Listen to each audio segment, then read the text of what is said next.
د هند په اړه تازه خبرونه. هند له طالبانو سره له کومه وخت اړیکې لري؟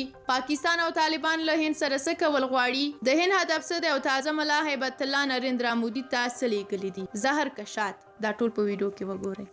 هندي رسنیو لیکلي دي څه موده مخکې د طالبانو لوړپوړو چارواکو د هند لومړي وزیر نریندرا مودي ته یو ټوک قرآن کریم او یو پاکټ افغاني کند د دریم هیواد د افرادو له لارې د حسن نیت لپاره ډالۍ کړل. هغه لوړپوړی چارواکي ښایي ملا حسن اخون، ملا برادر یا په خپله ملا هیبت الله وي. ویل کېږي چې د پردې تر شا د طالبانو او نریندرا مودي اړیکې له 2014 راهیسې روانې دي. هغه کال د طالبانو مشرتابه مودي ته پیغام لیږلی و چې دغه ډلې ته باید د پاکستان د لاسپوڅي ډلې په سترګه ونه ګوري. طالبانو پر هماغه کال او وروسته بیا نور پیغامونه هم هند ته ولیږل. هماغه کال په 2014 د نریندرا مودي د لوړې مراسمو په درشل کې په هرات کې د هند پر کنسلګرۍ برید شو او 2 کاله وروسته په مزار شریف کې کنسلګرۍ په راکټ کلاشینکوف او ځانمرګو سورۍ شوه. په 2018 کې هندي انجینران په بغلان کې جګړه مارانو وتښتول. په 2018 کې خونړی پیغام هند ته واستول شو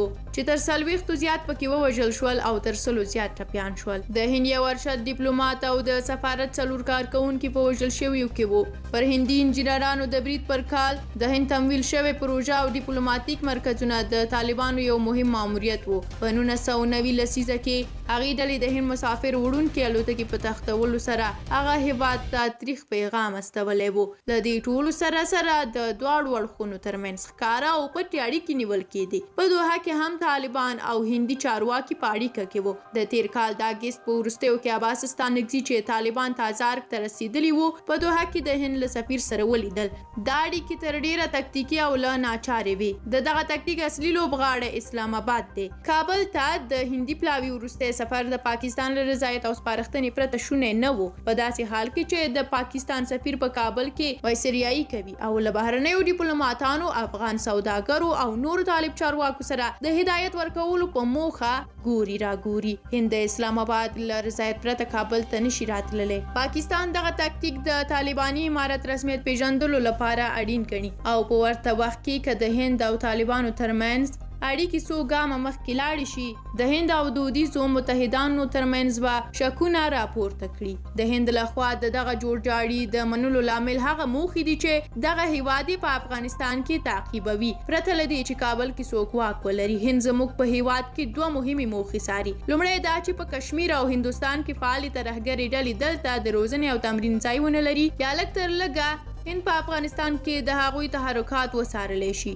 دویم، هند هم د پاکستان په شان زموږ هیواد منځنۍ اسیا ته لاره ګڼي او کوښښ کوي چې تر هماغه غاړې له انرژۍ او بازار څخه محروم پاتې نشي. د طالبانو او هند اړیکو مخینې ته په کتو ګمان کېږي چې دا تکتیکي لوبه به تر ډیره دوام ونه کړي. طالبان به څه موده وروسته یو ځل بیا هند تور تیاره کړي. داسې ډله چې مشران او قومندانان یې په پاکستاني مدرسو کې په هند ضد پیغامونو روزل شوي او له هند ضد توندلارو ډلو سره فکري، مالی او نظامي اړیکې او ان خپلوي لري. لکه له جیش محمد او سپاه صحابه به ځان د هند او پاکستان د دښمنۍ له شر څخه لرې ونشي ساتلی.